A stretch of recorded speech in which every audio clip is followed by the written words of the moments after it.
اور کھا جانے والی نظر طارس پر ڈالی جو دانت نکال رہا تھا۔ پاگل لڑکی، ایسی کیوں کہہ رہی؟ سلمیٰ نے ماتھے پر بل ڈال کر ڈانٹنے کے سے انداز میں کہا۔ طارس جائے گی یہ؟ سلمیٰ نے انگلی کا اشارہ ندوہ کی طرف کیا۔ شام کو پھر تیار ہو جانا۔ طارس نے مسکراہٹ دبا کر پاس سے گزرتی ندوہ کی طرف دیکھ کر کہا۔ میں بھی جاؤں گی ساتھ، عطفہ نے پرجوش انداز میں کہا۔ وہ گاڑی خراب ہے، بائک پر جانا ہے۔ طارس نے گردن کھجاتے ہوئے ایک اور جھوٹ بولا۔ عطفہ نے رونے جیسی شکل بنائی۔ تم آرام سے بیٹھو، گھر تم نے جا کر کیا کرنا؟ سلمیٰ نے گھورتے ہوئے عطفہ کو دیکھا جو منہ بسور کر رہ گئی۔ طارس اٹھ کر اپنے کمرے میں آیا ہی تھا جب ندوہ غصے میں بھری وہاں آئی۔ کیا ہے یہ سبب؟ ندوہ نے دانت پیستے ہوئے کہا اور سینے پر ہاتھ باندھے۔ مطلب؟ طارس نے کندھے اچکا کر دیکھا۔ جو بھی ہے، نیچے کہہ رہے تھے۔ ندوہ نے سختی سے کہا۔ شادی ہے، دلہا اپنی مرضی سے اپنی دلہن کو کچھ دلانا چاہتا ہے اور بس۔ مسکراہٹ دبا کر شرارتی آنکھوں کے ساتھ کہا۔ جسٹ شٹ اپ، تم کیوں کر رہے ہو یہ سب؟ ندوہ نے نہ سمجھ آنے والے انداز میں چڑھ کر کہا۔ کیونکہ حبان میرا بھائی ہے، میں نہیں کروں گا تو اور کون کرے گا؟ طارس نے مصنوعی معصومیت چہرے پر سجائی۔ مجھے کوئی شاپنگ نہیں کرنی، ندوہ نے کھا جانے والی نظر ڈالی اور سختی سے کہا۔ مطلب تم خوش نہیں اس شادی سے؟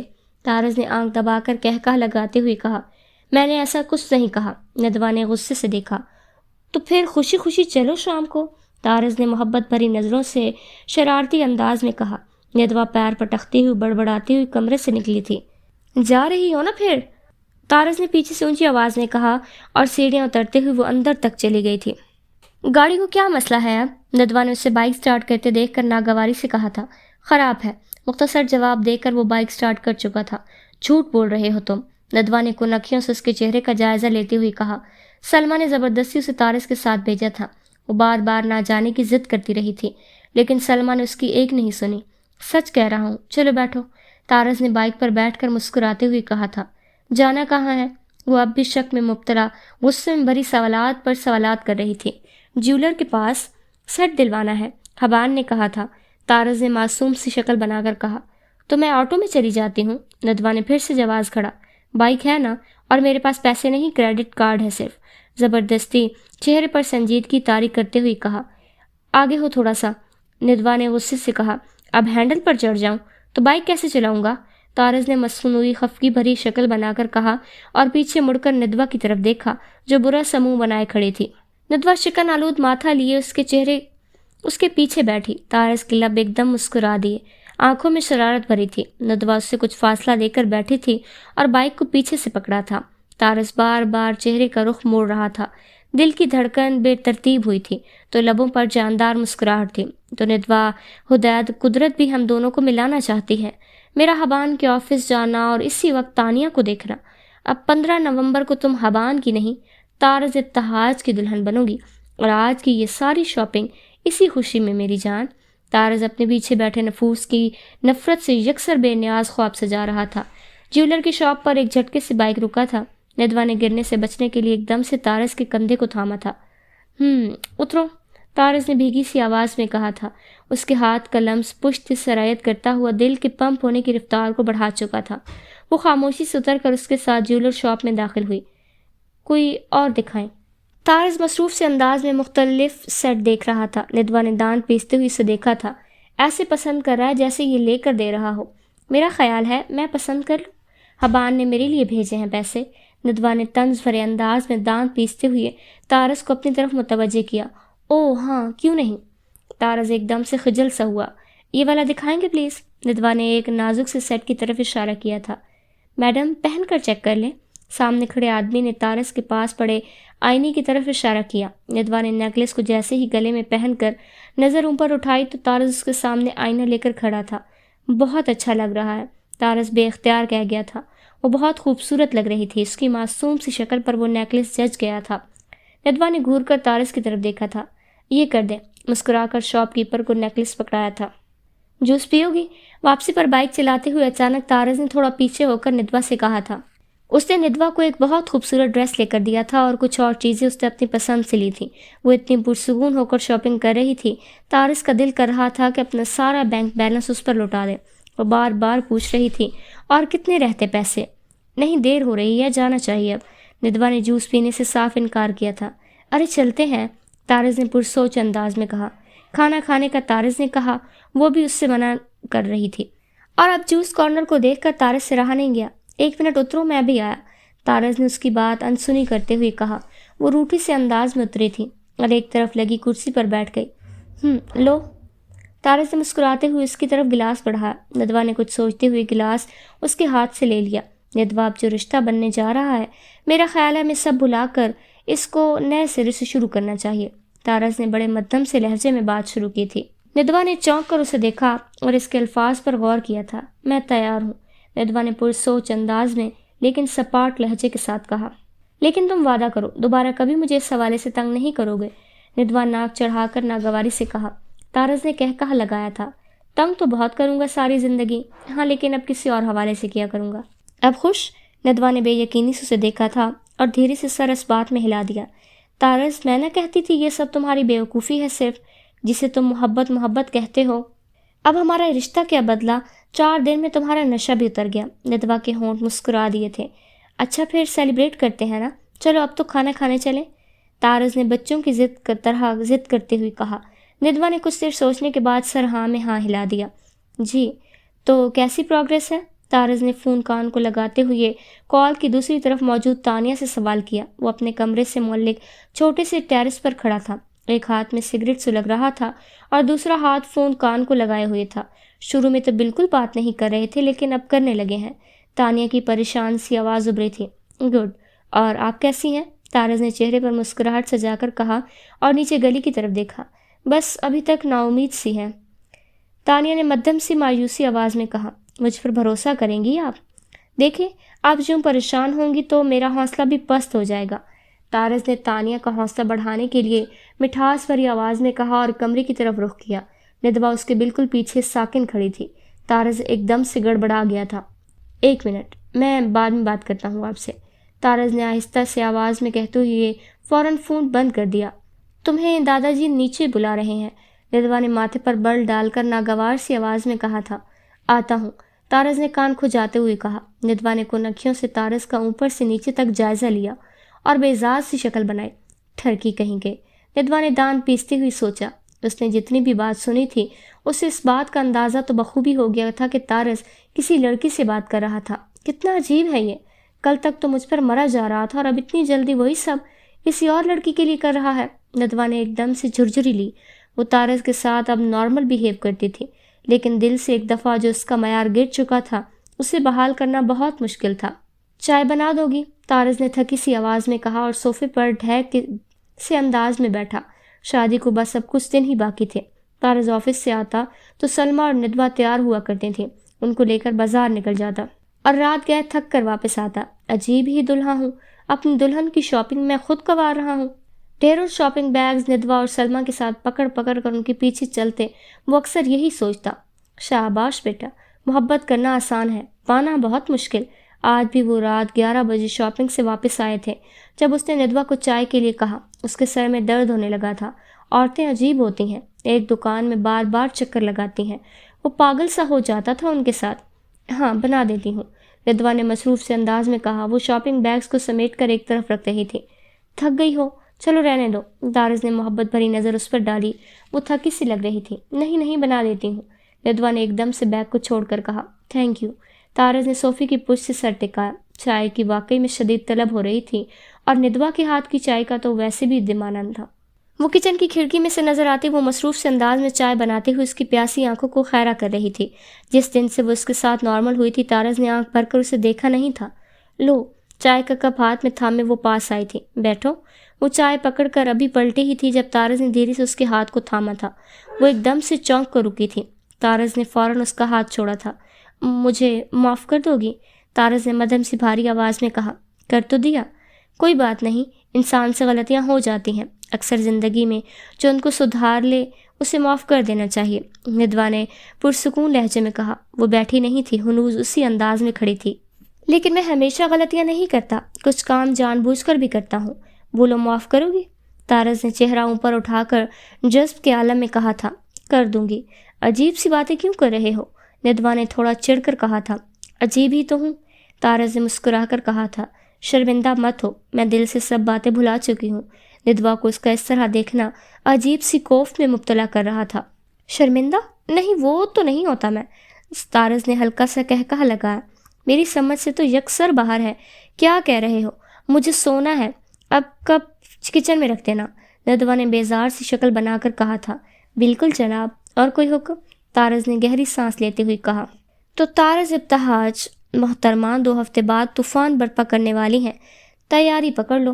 طارز نے مسکراہٹ دباتے ہوئے بھرپور نظر اس پر ڈالی تھی، جو اپنے مخصوص سادہ سے حلیے میں بھی اس کے دل پر بجلیاں گرا رہی تھی۔ میں کیوں حکم چلانے لگی تم پر؟